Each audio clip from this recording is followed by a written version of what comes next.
you to take part in a poll. So first of all, we're going to have a look at leadership in terms of these three questions. Oops. Well, we were going to look at these three questions. So,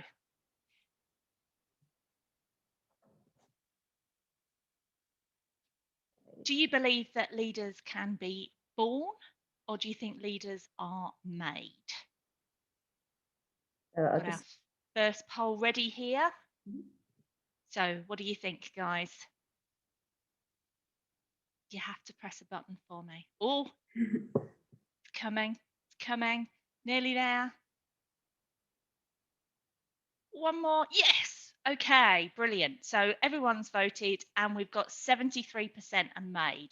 Fantastic. We do have 24 of you thought they were born. I think as we go through, I think we'll find that yes, there is an element to which that there are some natural personalities and some natural personality traits that make us think of people as leaders.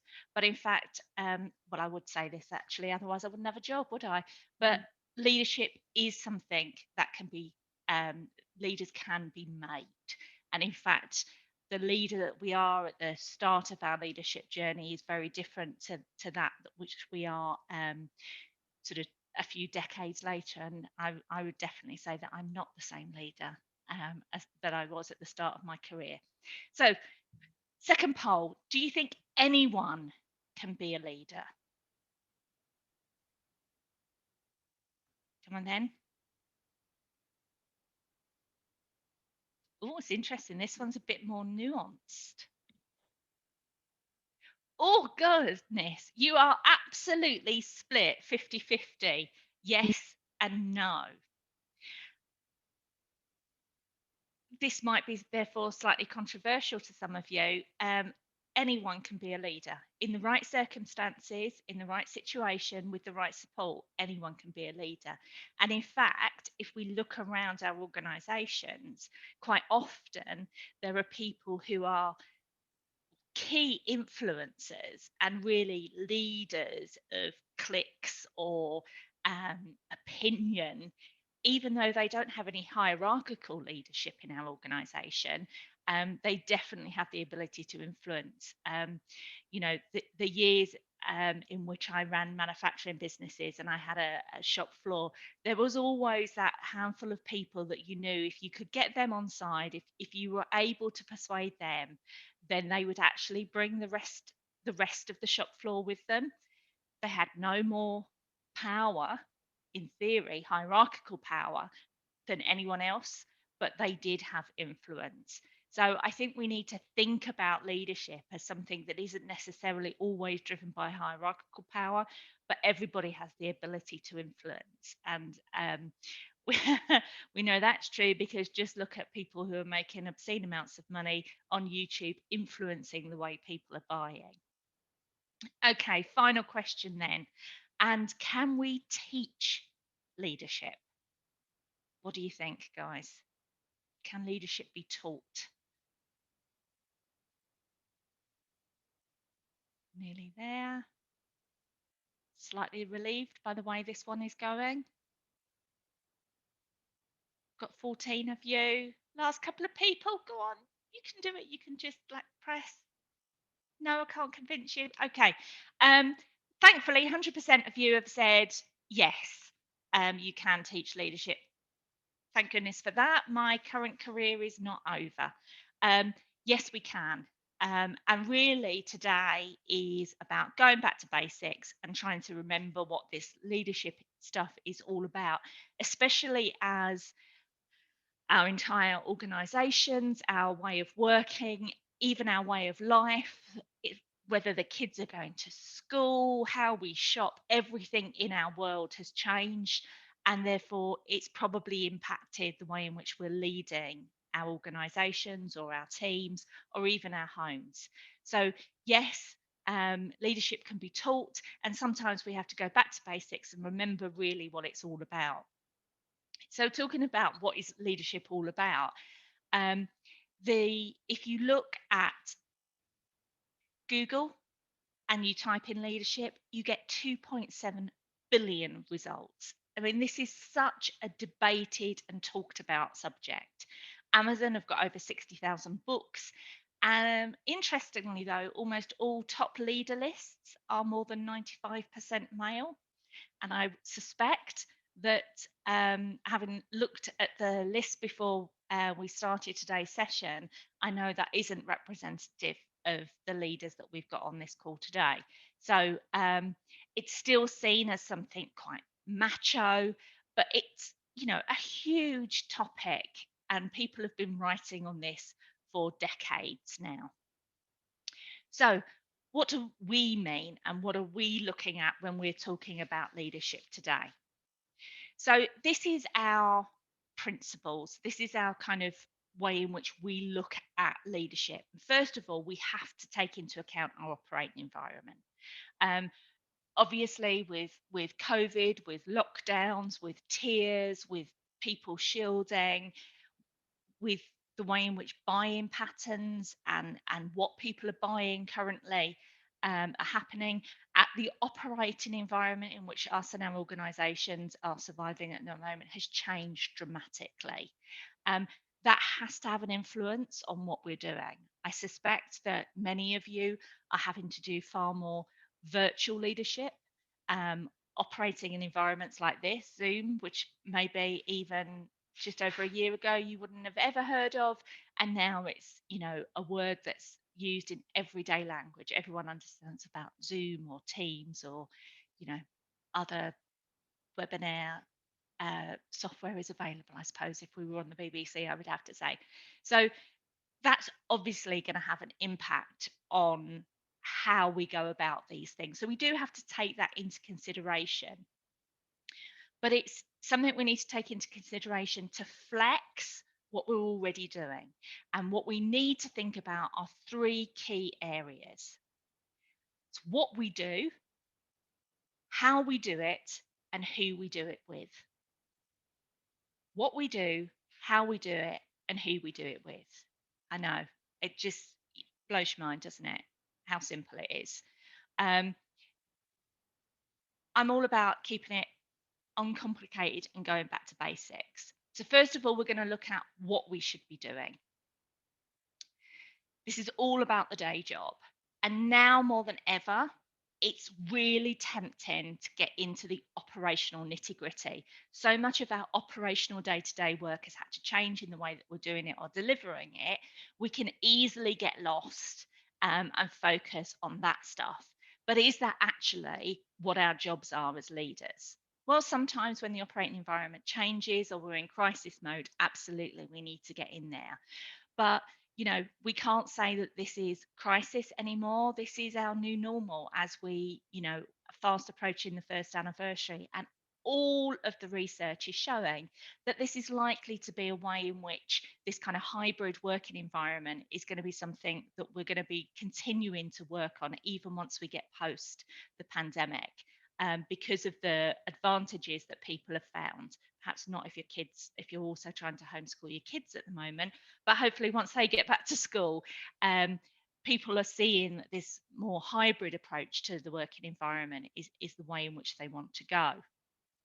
So this is our new normal. So we need to get back to our normal day jobs. What does that look like? So we split this down into three areas.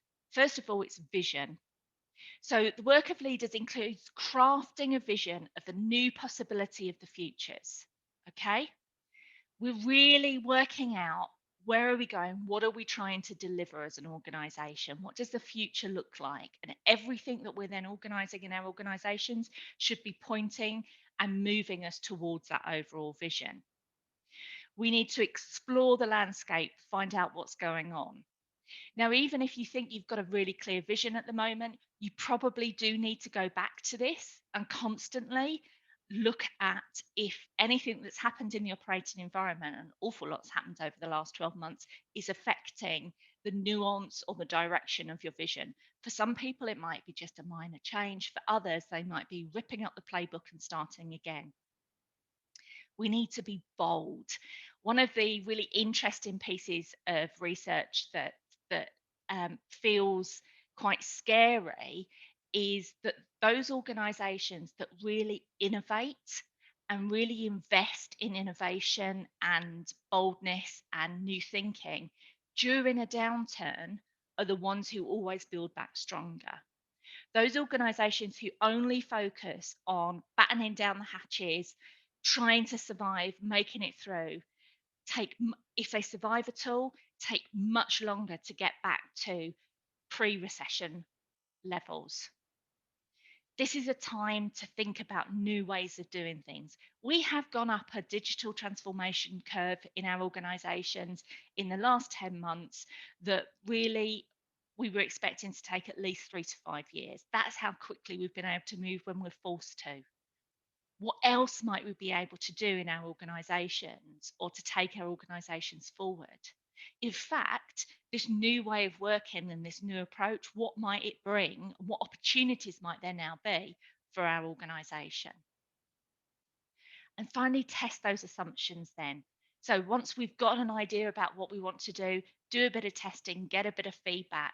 It's really easy to have lots of conversations with yourself currently, or you especially feel that even on these because you end up staring at yourself half the time. But try and get out there, even if that's virtually, to test some of those assumptions, talk to people, get some research done, find out what's going on, and see if your ideas are going to fly. So, building that vision, and when the operating environment changes or there's major impacts on that environment, check in to make sure that the vision is still valid and whether you need to make any modifications to it. Now, once we've crafted that vision, our next part is alignment. This is about getting everyone in the organization pointing in the same direction, really understanding where we're trying to go as an organization. We have to communicate. I cannot emphasize this enough. I am not going to apologize for the amount of time I talk about talking. There are lots of different ways to communicate, which isn't about just about talking. We can do it electronically. We can run webinars. We can have screensavers that remind people. But at the moment, that personal touch, that personal connection is really missing in a lot of our lives. And the way to really connect people with people is to talk to them, even if it's over this medium. But you need to talk in a way that you know is going to be heard. It's not about what you say, it's about what people hear. So, communicating with clarity is about making sure that all your messaging hits home and that people hear what you want them to hear and there isn't something lost in translation. This is even more important when we're doing this virtually. We One of the reasons why communicating in this way can feel a lot more tiring is because subconsciously we're working much harder. When we're face to face with someone, even when we're communicating verbally, that's only a small proportion of the total communication that's going on. We're reading the body language, we're seeing the way that you're sitting, where you're looking, the whole environment. Are you comfortable? Everything. So, our body language, the chemistry, the feeling between two people, all of that is going on subconsciously when we're in the same room with someone. When we're then distanced by this environment, that's much more difficult. And so our brains are trying really hard subconsciously to look for those signals, and they're having to work much harder to do that when we're not physically with someone. So make sure that your messaging, your communication is heard in the way you want it to be. Really, really important. Communication is a two-way street. This isn't just about sending out messages and hoping they land. Communicating with clarity is really thinking about how you communicate, think about how it's going to be heard, and then checking that that's what someone really has heard. Make it a two-way process. This is about engaging in dialogue. So it's absolutely fine to do the kind of big event where you maybe have everyone from the organization dial in and one of the leaders does a big kind of pitch. or positioning. But what's really important is you then follow that up with smaller sessions, or use something like breakout rooms during those sessions to bring smaller groups of people together so you can actually engage in a real dialogue. So you can really start understanding what people have heard, what their concerns are. Alignment isn't just, you can't just talk your way into alignment. You have to communicate your way into alignment. This is a two-way process. Ultimately, we are trying to inspire people.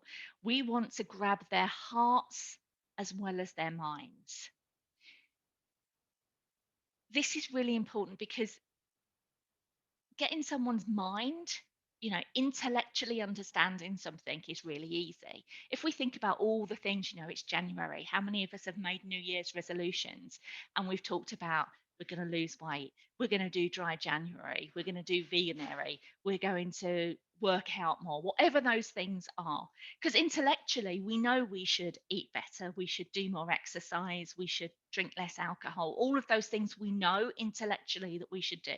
We're, you know, we're not stupid. But why doesn't it happen? That's much more about a heart thing. Okay. We have to be inspired. We have to be passionate. It has to be something that we really, really care about.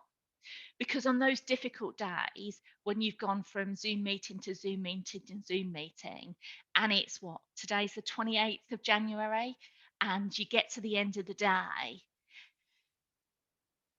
you've got to still be passionate about dry January to make sure that you avoid that glass of wine that you really want to make you feel better at the end of a long, tiring day. And only inspiration, only passion for sticking to it is going to help you. That's where the willpower comes. And any project, any vision that we're trying to get to is not a 5-minute job. Vision is all about over a period of time. We're not going to deliver that vision in a year or 2 years. This is a longer period. And we need people to be suitably inspired. We need to have their hearts and their minds so that when they're having to do some of the boring stuff, when the going gets tough, because it always does, that the overall vision and the communication is suitably inspiring to keep their willpower going, to keep them focused, even during those hard times. So we've crafted our vision, we've rechecked it, we've tested it, we've now aligned everyone, we've had conversations throughout the organization, aligning everyone around this vision. The next part is execution. Now, notice here, though, I say championing execution. Okay. This is not about us doing the doing. This is about us having engaged everyone. It's getting out of their way, making sure that we are supporting them in the right ways. We've given them the tools and the resources and the training to make it happen. They have the talent. If we could do this on our own, we'd be doing it on our own. But the truth is that we need an organization, we need a team, we need a group of people. They might not all be employees. It might be that you work with associates or contractors or suppliers, or all the way along your value chain to come together in order to be able to deliver that vision. So we need to capitalize on everybody's talents to make this happen. It's not all about us. I know I've said it's the work of leaders, but surprisingly, really making this happen is not all about us. We just need to create the environment that makes it possible for them to do this. We need them to be able to maintain momentum, particularly in the current circumstances. Momentum is often driven by that kind of internal energy, or the energy that we might get from other people. It might be that we put boards up and we have pictures up and we have stuff that kind of keeps that energy going. You need to find a way of maintaining that momentum even in the current circumstances. But momentum isn't about chaos. Remember, we've aligned everyone, so there needs to be the right structure. Now, this means structure in every way. Is the structure of our communications right? Is the structure, the organizational hierarchy of our organization right? Is the structure of our teams right? You need to be saying, have we created, there's been lots of arguments, academic arguments about whether structure follows strategy or whether strategy follows structure. I'm afraid I'm very much in the camp that structure follows strategy. And that might mean that we need to restructure our organizations, which requires an awful lot of alignment and conversations. But I suspect there are very few organizations over this past 10 months that haven't had to, in some way, look at how they realign or restructure the organizational hierarchy, to make sure that it's fit for purpose in this new environment. And finally, feedback. So you think you've created the environment, you're doing everything you can to try and make sure, but again, this is a two-way process. You need to get feedback. Is this working? Do I need to tweak this? I'm sometimes people think that I've changed organizational structures too often. In my view, if it's not working, then we change it, because we're in charge and we can, as long as we align people and we get people behind it, and and people understand that it's because we're trying to champion them, we're trying to create the right environment for them to do their very best work. That's why we're restructuring it. It doesn't have to always be seen as a really negative thing. Too often restructures are seen as, oh well, how many people are going to lose their jobs? We need to look at, at, at restructuring as something about, no, we're just trying to open doors, remove barriers, create new corridors for communication. And the way we know whether these things are working or not is by listening to the feedback and responding to it. So our day job is vision, alignment, and champion execution. If you remember, and we've only just not long ago celebrated the 50-year anniversary of us landing on the moon. It was actually 60 years ago this year that Kennedy set out his vision for landing a man on the moon before the end of the decade. He actually said, and I'm quite pleased he said this, to land a man on the moon and bring him back safely, which I'm sure all the astronauts were quite pleased about, as being that task. And as we know, they achieved it in July 1969. And they achieved that despite the fact that when in 1961, when this first was set, they had absolutely no idea how to do it. And in fact, the Americans were way behind the Russians in terms of their technology and know-how to make this happen.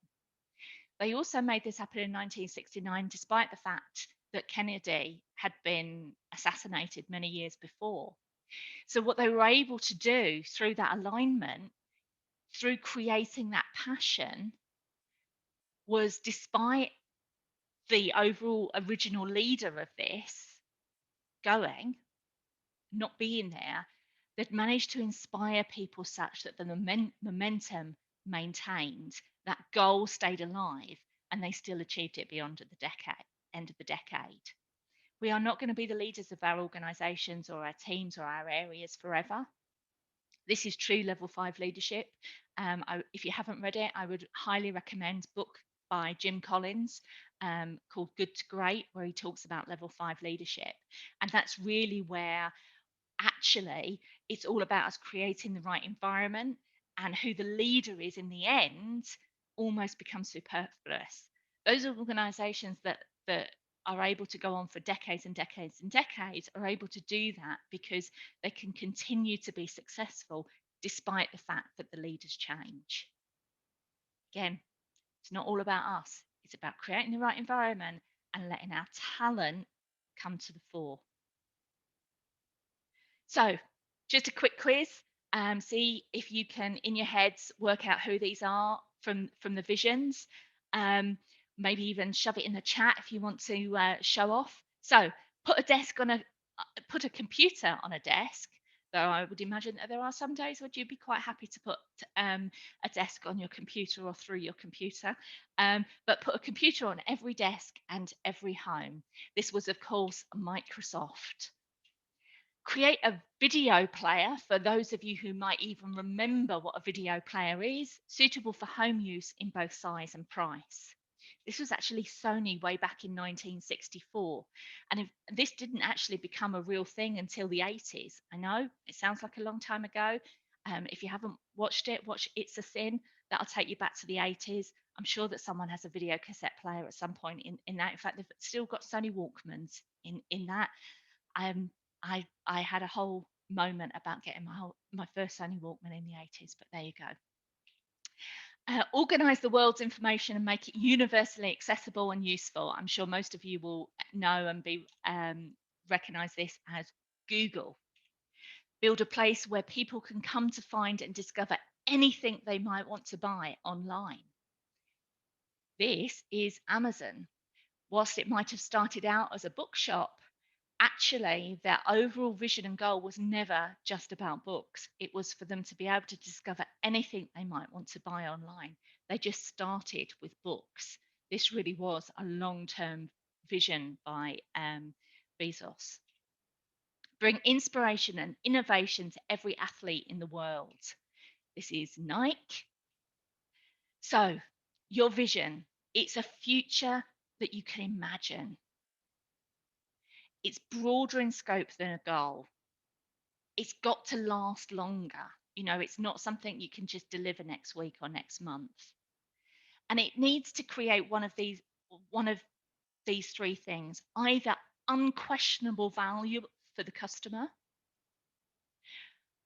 or it serves that customer in an unparalleled way, or it completely reinvents how we do business. You could almost say that coronavirus fits into this, but I don't think anyone had a vision for that, unless you believe some of the conspiracy theories. So that's defining our vision. Alignment is all about getting that buy-in from those involved, both from a task, from a mind perspective, but also within their hearts. And you can see from a lot of those vision statements that actually they were really much more focused on, yes, saying what it was that they wanted to do, but in a really inspirational way, a way that people could really get excited about. Alignment is critical for vision to become reality. Even if you think you've moved past alignment and you're in execution, you should actually never stop the job of alignment. You will always have new hires, people leaving, new stuff happening. So alignment is something you need to be doing every day. It's continual communication and in every direction. Okay, this is not just downward, it is upward. If you've got a board, if you're not sitting at the top of your organization, this is about constant communication. That peer to peer, the lateral communication, is often what we forget about in organizations. You know, we're used to communicating down to our teams, we're used to having to communicate up to our bosses, but how often do we make sure that we focus on communicating with our peers? And it's that peer to peer alignment that is really crucial. Quite often, actually, how well your team can work and function lies critically in the hands of a different team. Think about the way in which IT teams have actually come to the core and forefront of our organizations for them to be able to work over the last 10 months. Yeah. Making sure that we are working with our peers in IT to know what we need to be able, what we need from them in order to be able to deliver, and for them to therefore work out what the best environment is. That peer-to-peer communication, so vitally important. I would say that that's probably the most important. How often have you seen organizations working in silos, only working in the vertical, and that being a real barrier to them achieving results? It's that lateral communication at every level. So this doesn't just mean at the manager level, this is the exec level, this is in the C-suite. This is making sure that you are truly aligned together, not both horizontally, but more importantly, vertically across the whole organization. And finally, execution. Now, this is not about you becoming a manager, and this is where we're going to change and talk about the what is different between leadership and management. Now, depending on your size of organization, if you're in a big organization and you have a leadership role, then you can probably spend a good 90% of your time in leadership mode, but you will still have to spend some of your time managing. If you're in a smaller organization, um, or a very small organization, you have to juggle this leading and managing much more, and it'll be a much more even split. Leadership is when you is that one to many relationship. This is when you're working and thinking about the organization as a whole or a team as a whole. Managers are all about the day-to-day one-to-one relationships and guiding the work of execution. So managers make sure that on the ground execution is happening. Leaders create the right environment for managers to be able to make that execution happen. Does that make sense? Is that sinking in? Leaders create the environment, managers manage the day to day. So, for some of you, you will have to spend time in both spaces. What I would say is do that consciously. So, when you're about to do something, say, right, is my role in this task or action leadership or management? And if you find that you're spending 90% of your time in management, I would question and take a step back and think, am I doing enough leadership?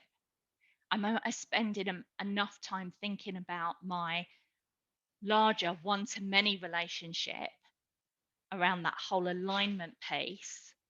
Or am I just working far too much one to one? Because what happens is people mimic our behaviors.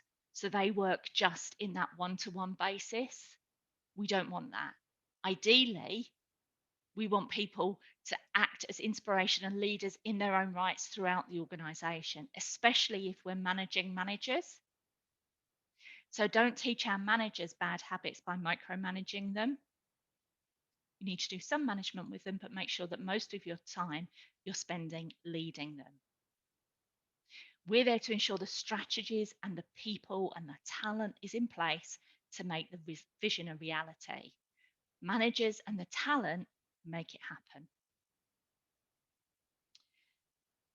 We talked about this at the beginning. The real drivers behind this is maintaining that momentum. As leaders, we need to be that drumbeat, that metronome that keeps the momentum going, even when times get tough, even when something like a pandemic hits us and we've got to keep going. That you are always making sure that structure is there to create the environment that best allows the talent to get on and doesn't get in the way. I talked before about silos. This is where structure really, really matters. And often the reason why people have gone to more matrix approach structures is because they recognize that the kind of silo approach to hierarchy just doesn't work with that lateral communication. And making sure that you're getting that feedback and amending your approach if that's what your talent and your managers are telling you you need to do. This is as much about listening as doing. That old adage, we need to be using our ears and our mouth in the right proportions. So I've talked a lot there about what we do. That's the day job. And regardless of our operating environment, that is always the day job. We might need to tweak the plans. We might need to do some additional realignment when something in that operational environment, we might need to change how we're executing, change the environment we've created for execution when something has changed in that operating environment. But the fundamentals of what we do as leaders never change. Pandemics can come and go, recessions can come and go, crises can come and go. Fundamentally, what we do as leaders, our day job doesn't change. What might change sometimes and what we need to flex is how we do it. So that's where we're going to move on to next. So this is all about our style, um, and really plays back to the earlier question, around, are some people, natural leaders? Can leaders are born or made? And this is where kind of personality comes out. Sometimes, we look at a group of children, they say, oh, there's a natural leader in there. Someone who's got a naturally leadership driven personality. So what I'm going to do now is just show you, what we use, to understand people's personality types, and I've got a video to show you. I'd like to introduce you to a simple model called DISC. Let's discover how DISC can improve your effectiveness as a leader. DISC describes 4 basic styles: D, I, S, and C, that can help you understand how you and others approach the work of leaders. For instance, leaders with a D or dominant style tend to be commanding, pioneering, and resolute. They're direct and not afraid to be forceful. Leaders with this style push to keep things moving, and they often create an environment with a strong focus on speed and results. On the other hand, leaders with the I or influence style tend to be energizing, pioneering, and affirming. You can recognize these leaders by their outgoing nature and optimistic attitude. They enjoy the spotlight, and they like to create a fun, colorful environment with a lively sense of team spirit. Or consider people with the S or steadiness leadership style, who tend to be inclusive, humble, and affirming. These leaders have a gentle and sincere manner, and they're often seen as good listeners. They help create a warm environment where harmony and collaboration are valued. And finally, leaders with a C or conscientiousness style are often deliberate, humble, and resolute. They are strongly analytical and place a high value on quality and accuracy. These leaders focus on creating an orderly, business-like environment where people make decisions based on logic rather than emotions. These 4 basic DISC styles use different combinations of the 8 leadership priorities around the Everything DISC leadership map. These priorities describe the primary areas where leaders focus their energy. Let's take a look at some leaders who can show us these priorities in action. First, let's watch Joel, a leader with the I style, who puts a high priority on energizing others. The leader creates a positive vibe where people are open. They're constantly communicating, collaborating, and sharing. Next, let's take a look at Kathleen, a humble leader who falls between the S and C styles. I tend to be much more low-key than most leaders I know. I realize that if I have my ego in check, it's easier to maintain perspective and be fair. And here's Jen, a leader who likes being pioneering. She combines the D and I styles. I'm really an entrepreneur at heart. What gets me excited is when you can take people and ideas and resources and bring them together and make something extraordinary happen. The next leader, Peter, is quite deliberate, which is typical of his C style. As a leader, I like to approach problems systematically. Obviously, this ensures that issues get dealt with logically, but it also creates a framework that everyone can follow. Now, let's watch Christiana, a leader who puts a high value on affirming others. I find reasons to tell people what a good job they've done. It's actually one of my favorite parts of being a leader. If people know that they're appreciated, they're going to identify with the team and the work we're doing that much more. Across the circle from Christiana is Anne, a resolute leader who balances the D and C styles. I've been told that I'm strong-willed. If we set a goal, my job as the leader is to make sure that it happens. Yeah, I expect obstacles. That's just a part of life if you want to achieve anything meaningful. Eric, our next leader, puts a high priority on being inclusive. Really, if I succeed as a leader, it's only because of the people I have on my team. I absolutely rely on their input every day. Finally, let's take a look at Gabe, a commanding leader with a D style. If I tell the team we're going to make something happen, we're going to make it happen. And if I think things aren't going in the right direction or they aren't going quickly enough, we're going to have a conversation about that. So, as you can see, there are many different types of leaders. Because they all have different strengths based on their priorities, all of the styles are valuable. And by learning about your own DISC style, you can start to understand how your natural tendencies and priorities affect the way you lead.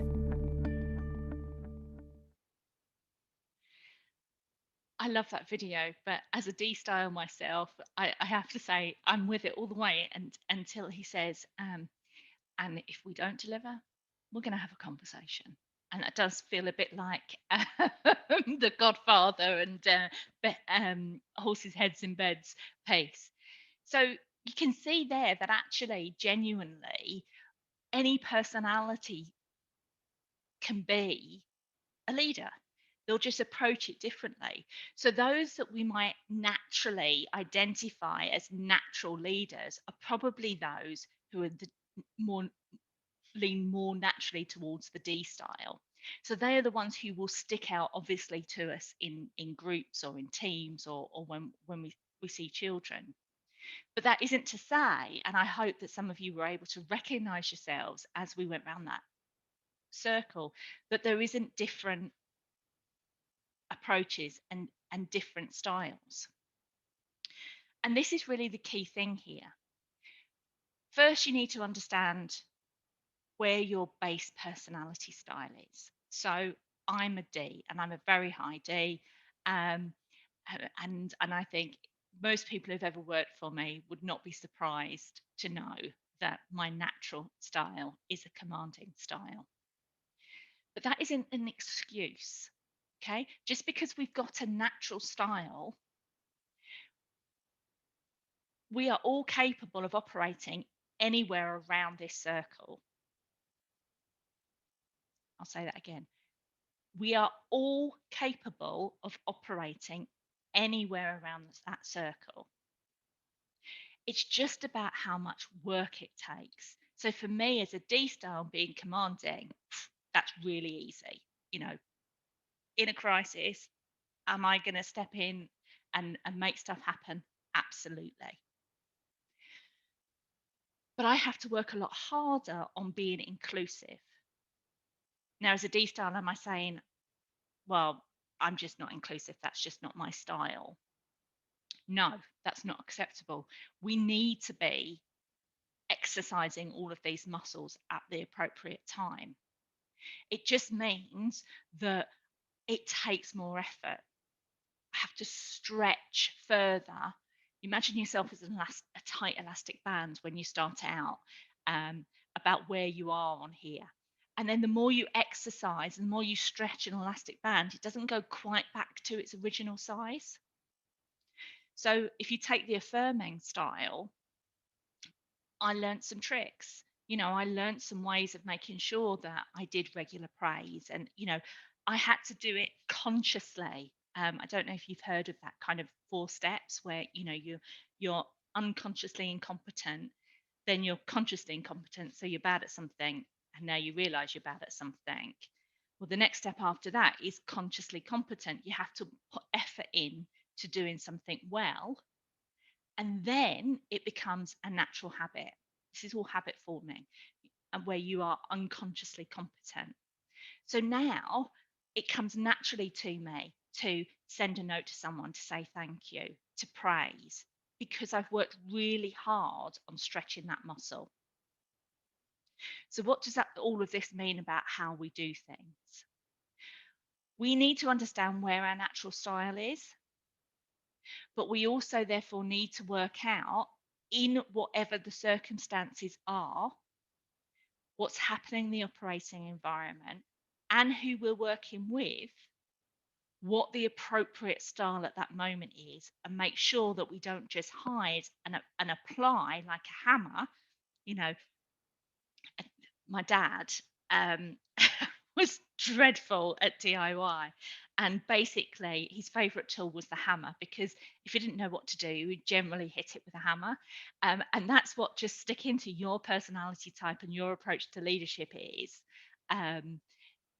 it's the equivalent of that if you don't try and stretch and think about, actually, okay, I know this is where I'm comfortable, but what is the right approach? What is the right style for this set of circumstances and the type of leadership work that I'm doing right now?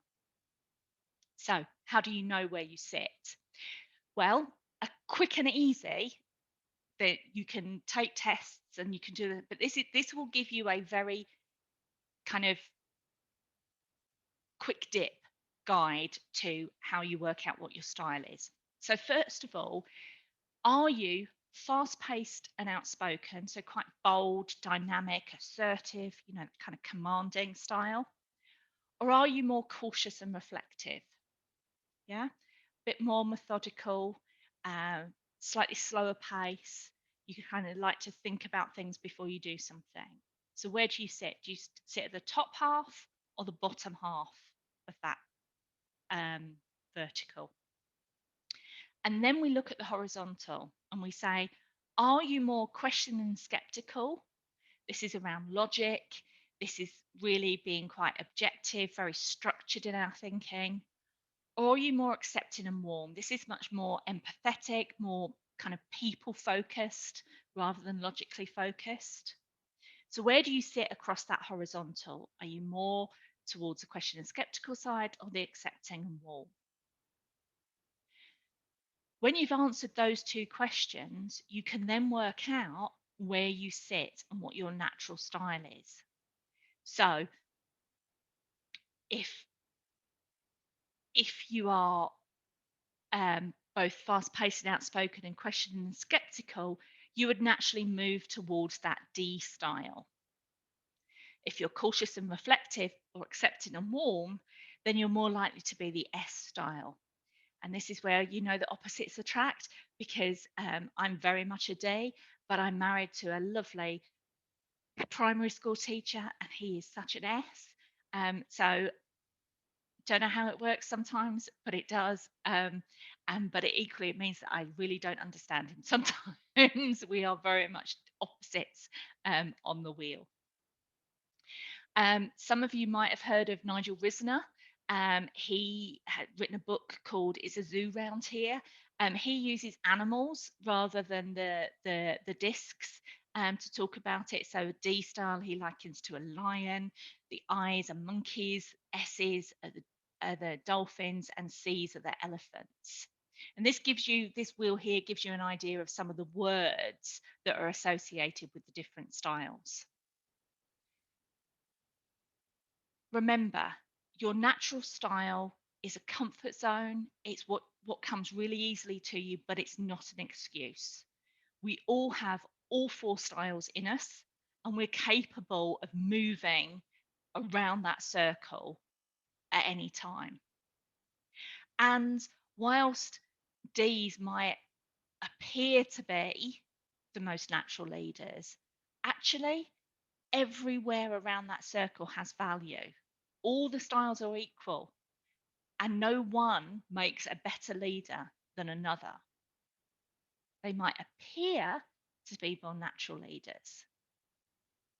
But a D style gone mad in a group of S's will only ever get their own way. And if they don't think about the fact that they're with a group of S's and operate more like an S, then you're never going to get the feedback that you need during execution. You're going to find it much harder when you're in alignment mode to know whether you've really caught their hearts and minds, because they're not outspoken. You're going to railroad and drive all over them. They're much quieter and more humble and much more agreeable and really, really like harmony. So understanding who you are and therefore what's appropriate in the right environment brings us perfectly to understand the next bit, which is who we do it with. There might well be an I in your team. I don't know how many of you have read Stephen Covey's 7 Habits of Highly Effective People. Habit number 5 is seek first to understand before being understood. And this is really where this who you do it with comes from. To know where in that circle you need to be operating, how much you need to stretch your elastic band, you need to know what part of the day job you're doing. You need to understand where you sit naturally, but you also really have to understand what the makeup of your team or group or the culture of your organization is if you're trying to influence it. So you know where you need to stretch your elastic band to if you need to. Now, how might you do that? Well, in exactly the same way as we talked about for yourself, you can actually try and then guess using those questions in exactly the same way where someone's dot might be, where they sit. So think about your team, think about the people that you're working with, think about those peers. And now suddenly you might realize why you've really struggled communicating with a particular person or a colleague, because they might sit diametrically opposite you on this wheel. And therefore, actually, your styles don't click. But if you want to influence them, if you want to align them, if you want to work with them in good execution, then it's incumbent upon us to stretch towards their style and communicate in a way that makes sense to them. Remember, alignment is all about communicating with clarity and focusing on the message that's being heard, not what you're saying. So a D style can often think that they're being really clear, but what can be heard is aggression, um, dominance, um, and when you ask for feedback, people can sometimes hear that you're not really asking for feedback. You think you are. You say, well, I asked them for feedback. What more do they need? But actually, they need to really feel like you want the feedback, because it's difficult for those with the more S-based styles to actually be that outspoken, especially in a quite domineering environment. So give it a go.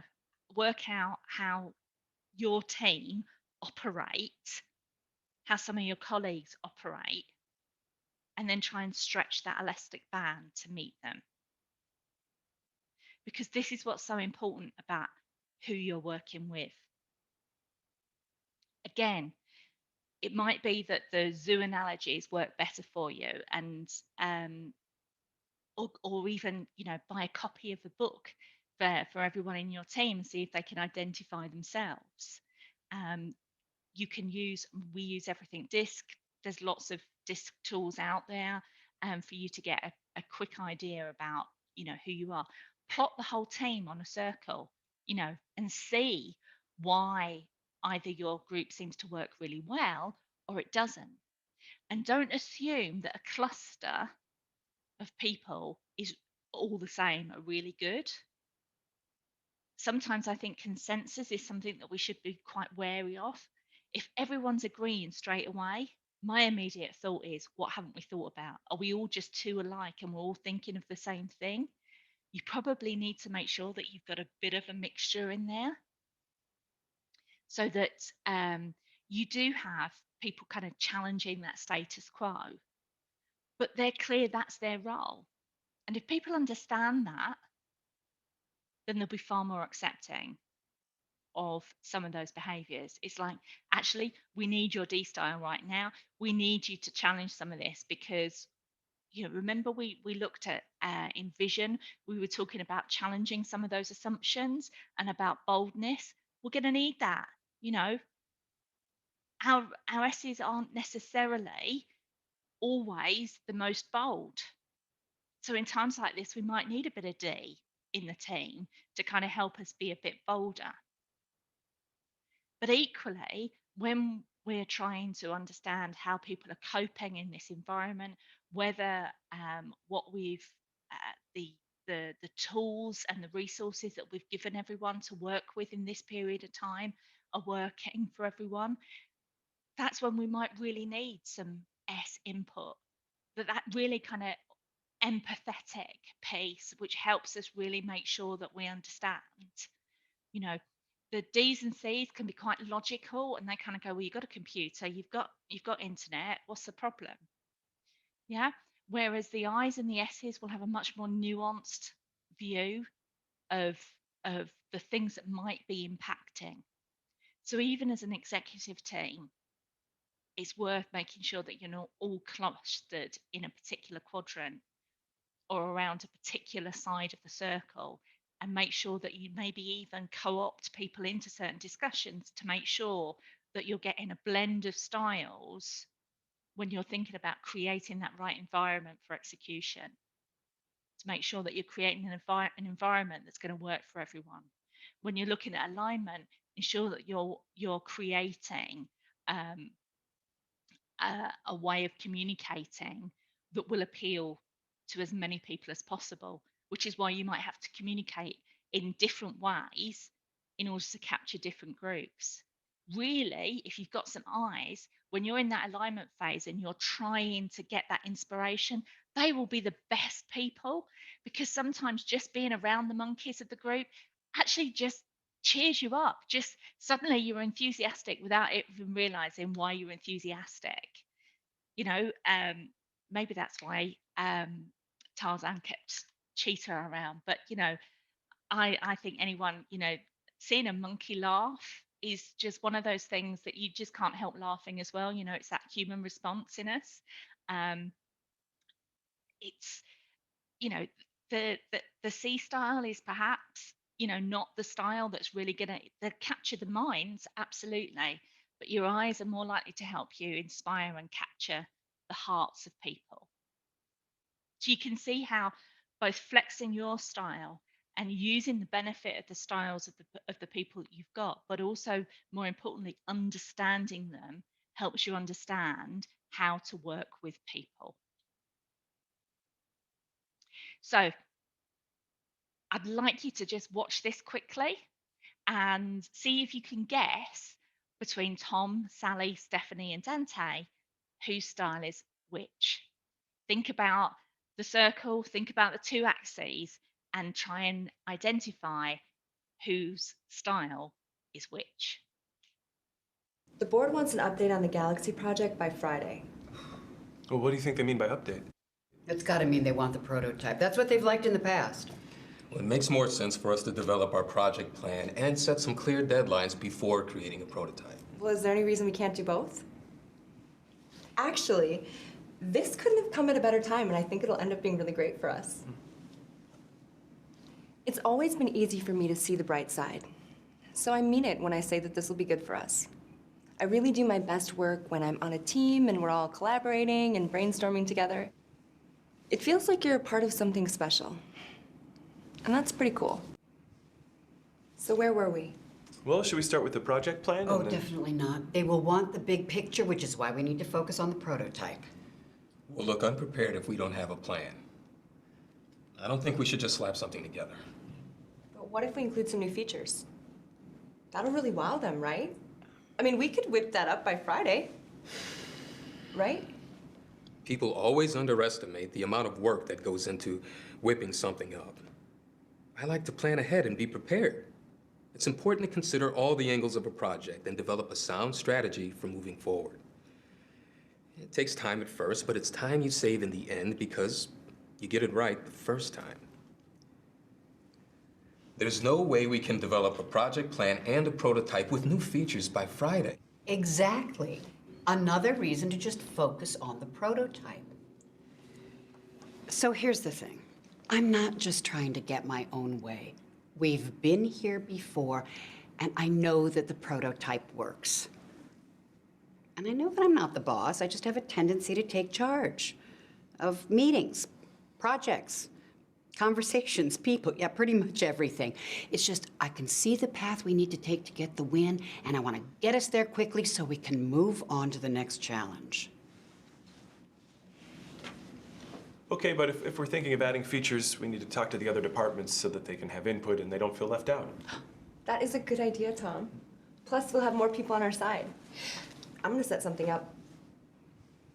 I think it's important to take other people into consideration before making a decision. You know, when you make that sincere effort to understand someone else's point of view, They know you care about them and that their opinion matters. And I think everyone needs that. I mean, I know I do. So I do my best to make sure this is a friendly place that runs smoothly for everyone. You know, I want to be a good teammate, so I work hard and help others out. And people know that they can count on me to get the work done. And that's what's most important. I'm not on board with this. I don't feel comfortable moving forward without a project plan, so I'm gonna work on that for the next few days. As long as you get me the code for the new features, that's priority one. Well, I can work on the code for the new features and update the presentation deck from the original proposal. Does that help? Would that work? Awesome. Yeah. And I went in on the presentation prep. I've got a few ideas how to really showcase the new features. Sounds great. So is everyone in on the meeting with the other departments? Yep, I'd really like to go. Okay. Not me. Oh, yeah, maybe I shouldn't go then. I'll help Dante with the code. Yeah, me either. I'm gonna work on the prototype. Dante, send me the code that's already written. I hope you were able to identify the different styles there. So Sally is very much a D. Stephanie was our monkey, our I, our enthusiastic contributor. Tom was our S, really thinking about the impact on other departments and the approaches and trying to be very inclusive. And Dante, he's our C. He wanted that project plan, didn't he? He was not going to move until he had that project plan. You can see also how all of them had a vital role to play in that team and the value that each of them brought to that grouping. So, whilst sometimes it can be great to work with people in our own image, we need to think about whether we're robbing the organisation of potential talent in making sure that we've got some other styles around. And what's really interesting is think about how that might make you think in interviews when you're looking for new people or bringing them in. Um, is it that you've just not clicked with someone because you haven't really understood their style? So the next time you interview, maybe it's worth thinking about their style and your style and changing your approach or some of your questions in the way in which you can try and make sure that you elicit the very best from that person to really understand what they might be able to bring to the team. Because fundamentally, any organization works on building relationships. We're working in an environment now where organizations are becoming smaller. We're working more collaboratively with other organizations. Um, the people have moved very much more to contractor status rather than employee status. So the whole approach where you've got thousands of employees is changing, and therefore it's so much more about building the right relationships. And if that applies outside with external teams or wider teams, why wouldn't that work and make sense to do inside our own organizations? And building a relationship is about really understanding the other person, understanding what matters to them understanding what matters to you, and finding a way to communicate that works best for both of you. And that applies to individuals, but also to the overall culture of the organization. Imagine plotting all of those dots on a circle for your whole organization and then comparing that to the culture you think you've got.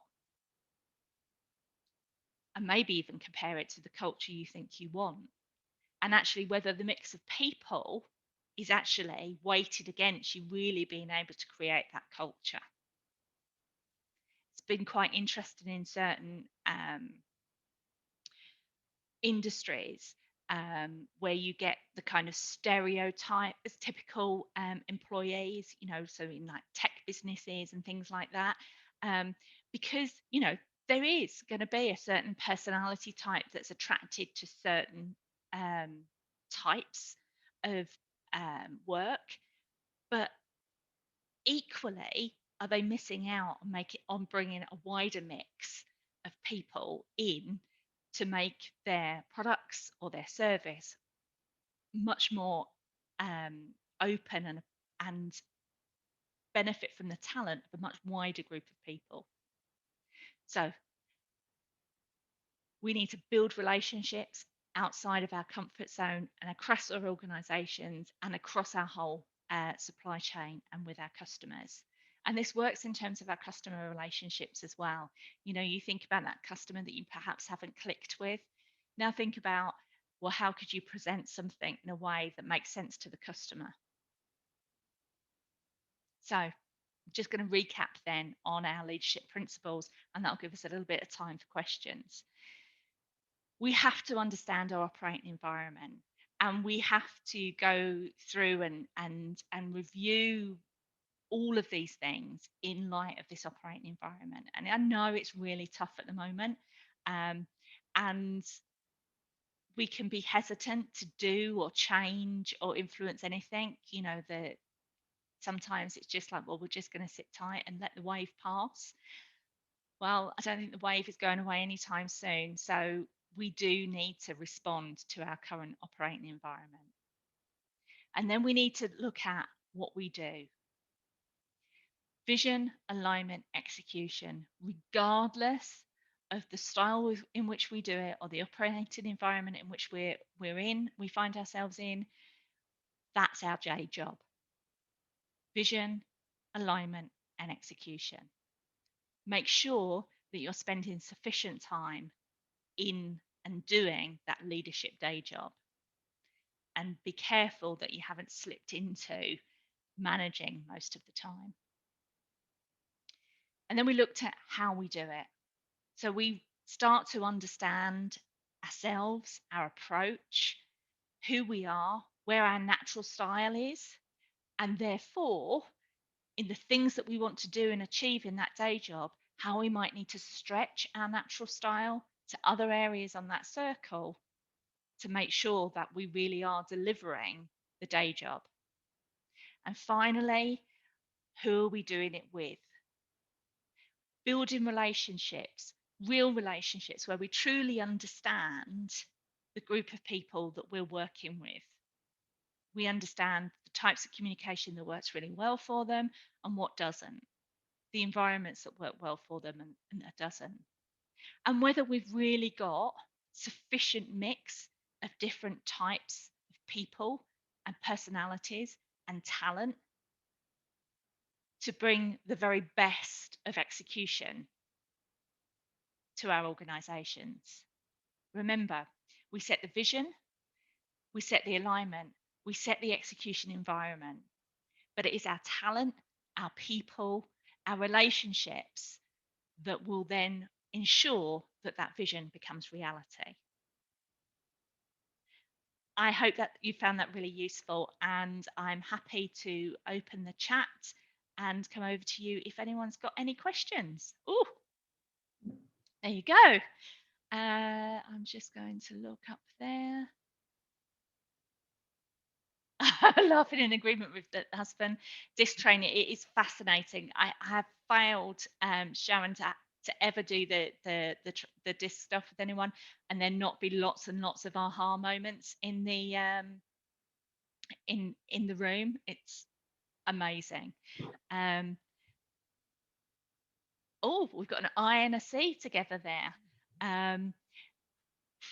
Just finally then, has anyone got any questions at all? I do know that this has been recorded, so by all means, go back to it, have a look, pause on certain things. It means that you'll be able to go back and look at the circle and get an understanding of what's that. Oh, what type of questions could you try interview to identify style?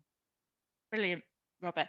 So if you think about the axes and ask them specifically about a time when they might have used a particular style, or even ask them what they identify themselves with. I mean, you could literally just ask the 4 questions, but I would ask for a time when they have applied a certain style and see how easily or naturally they've been able to articulate that. And it will give you an idea and an insight of how easily they operate in that particular style.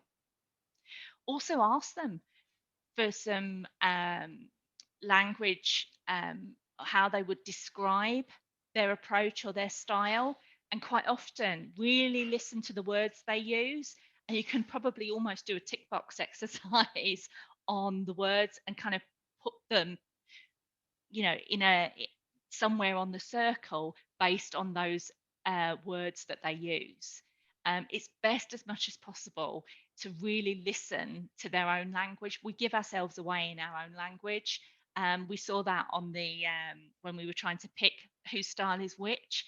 So it's really paying quite close attention, and really asking about their leadership approaches or their styles, or when they've used a particular style. Um, think about the role that you're going for as well, and maybe see how well, so this is, I'm allowed to say this, I confess I am an accountant, and started my career off as an accountant, and we're quite often pigeonholed and seen very much as D's or C's. In fact, we tend to be more seen as C's, those kind of logic driven, um, uh, detail orientated type people. So what I would be looking for, if I'm looking for a finance leader, I would really be trying to see, can they stretch to that INS style? um, I think, they probably might find it easier to go to D, but, how do they infuse people? So ask them, about how they've got people excited, how they've inspired people around a particular exercise. Find out how easily they're able to do that, because then you can see how much they've already worked on stretching their elastic band. Um, we've got another question here about, are there any exercises or techniques to support people in stretching their elastic band into the other areas? Buddy people up would be the best thing. So teach them and help them understand their own styles and the style of the other people, of the other person, and then deliberately buddy them up over something and get them to practice having to work together. And it could be something as daft as a staff event or a night out or a poster or whatever it is. And I'm being asked now whether that's with opposite or similar styles. I would say it depends on how stretchy their elastic band already is. If you've got someone with a very stiff band, I would go and say they're a C, then I would put them with a D or an S. I'd probably first put them with a D, but I would put them with a D or an S, because it's easier to stretch things a little bit than to stretch a long way. So I wouldn't, someone whose elastic band is quite tight, I wouldn't immediately then try and put them with a very, very high I, because it's going to clash. They're not going to be able to get through the noise. So you need to give them an opportunity to be successful, I would say, and to show that the impact of being able to stretch their elastic band, that will actually then feed their confidence in doing that, and they'll get happier and easier to do that. So take them first to either side before you try and go opposite. It has been an absolute pleasure speaking to you all today. That'll teach me not to. One new message to be just start. Yeah, not a question as such, but my boss is a very strong D style alongside my S. It always works just explaining the emotional feeling side of a situation rather than just their one goal. It takes pushing, but it works. Absolutely. You see what Sophie, what you're doing there very much is stretching them towards you. You're kind of going, you're tapping them on the shoulder and reminding them that kind of the S world is over here, guys. And that's great about the goal and that's where we're going, but what's the impact? How are people going to feel about that? And the yin and yang often works really well. I have had a fantastic person who worked with me, Graham, and he was a C. He was a kind of CS, and I'm a very high D. And we were the perfect pair together because we built a relationship, which meant that that he was able to remind me when I wasn't quite stretching my elastic band enough, or I was so in the groove that I'd forgotten to kind of take into account the impact that that might have on that side of the circle. That has been fantastic. I'm going to hand back to the guys. If you do have any questions, there's my email address and our website. By all means, do get in touch. But I'll now hand back to the People Power team and they can remind you about the feedback. Thank you, Dianne. That was fantastic. Some really, really valuable tools for people to use in their business, and not just in business. I think it kind of resonates a lot in my home life as well, now that I've kind of got a very, very blurred line between my home life and my work life. It's definitely some interesting points. Again, I was also laughing at the difference between my style and my partner's style. So yeah, that's really fantastic. As you said, your email addresses or Sammy's email address is on there. If you get in touch, if you've got any questions for Dianne or her team at the Leadership Academy. There's also a link there to fill out a feedback form. If you can send that, that would be fantastic, just to give us a bit of an idea. Also, if there are any specific topics, any specific support that anyone needs, let us know. We are constantly developing the program for the conference and the program for the workshops as well. So again, if there's anything that you really need support with, let us know. You'll have Laura's email address. She's sent you all information about today. So just get in touch. Keep communicating with us, and we'll certainly support you in any way that we can. And we'll let you all know when the conference booking goes live and when that's all up and running. So fantastic. Okay. So thank you very much, everyone. Thank you. Bye now. Goodbye.